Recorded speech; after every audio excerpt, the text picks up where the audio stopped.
Hey everybody, welcome to Homebrew. I'm Tom Brennan, and it is spring. It is spring in New Jersey on the Bay Shore, and that means a couple of things. One is I'll have to start doing some yard work soon.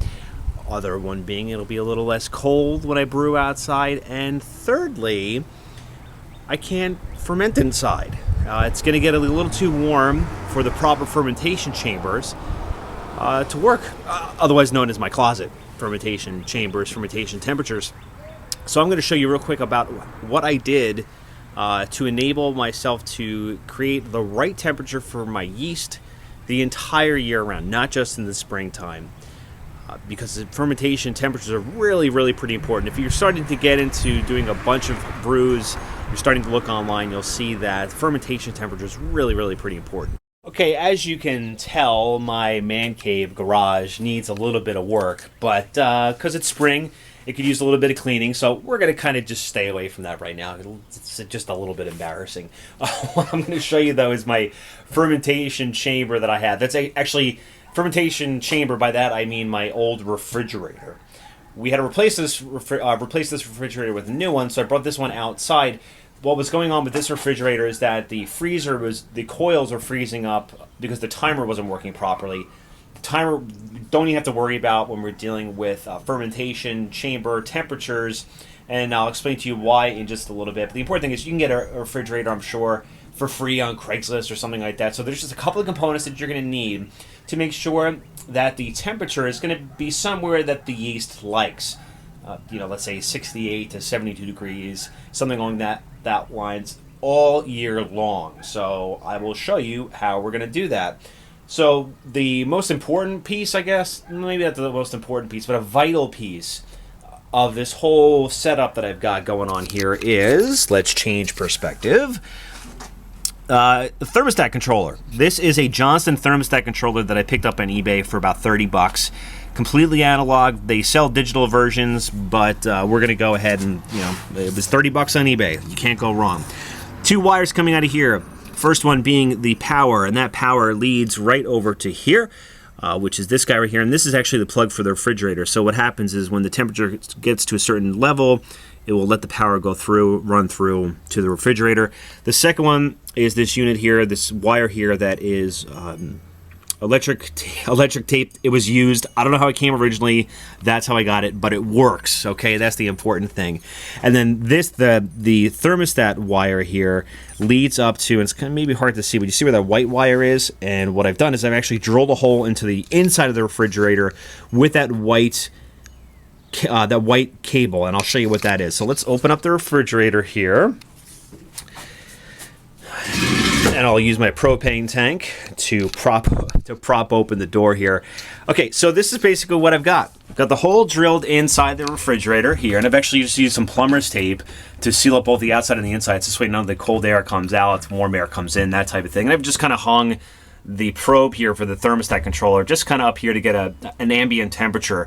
I've also turned the thermostat here to colder, so this way it'll kick in, it'll get down real quick, real cold. And what I do, just for sake of assurances, I have a little temperature controller here that will tell me what the temperature is. It's actually a little bit colder than I had expected because I turned off my little paint can heater to kind of show you inside of the paint can heater, which is what I'll do now. As I mentioned on the onset of the video, it's important to get your yeast at a temperature that it likes all year round.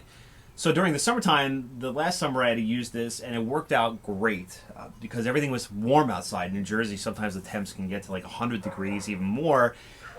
So that worked great. But during the winter time, I didn't want to move everything inside, so I was actually able to bring it in here with this nifty little paint can heater. Now, I don't want to take the whole thing apart, but I will show you the instructions that I used to create this. But essentially, all it is an extension cord, cheapo extension cord. What I did was I cut off the extension cord part, bought a generic paint can from Lowe's. You can get it at Home Depot too, I'm sure.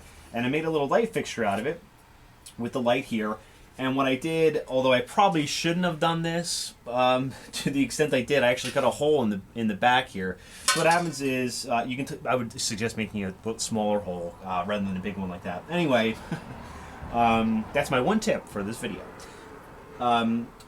So what happens is when you put the light bulb in, you turn the light on, there's radiant heat on the paint can, and what that does is it brings the temperature up in the refrigerator to a level that the thermostat says, okay, it's too warm, turn on the refrigerator. So then that brings the temperature back down, which kind of keeps it in that happy medium, which is great for when you're fermenting yeast. So during the summertime, what I'll do is I'll actually just take this off commission, offline, unplug it essentially, and then I'll just use the ambient temperature from outside to warm everything up as opposed to the paint can heater. Pro tip, guys and gals, if you're going to do this, cut your extension cord off and then feed it through here, and then work on the fixture while you're inside here. I made the mistake of putting it all together inside the house. When I brought it outside, I then had to feed in something through there, and the hole that I put through in the side of the fridge wasn't as big as the plug. Oops. And then one more thing, and actually, so what I'll do is, you know what we'll do? I will show you how this works. I mean, it's really pretty easy.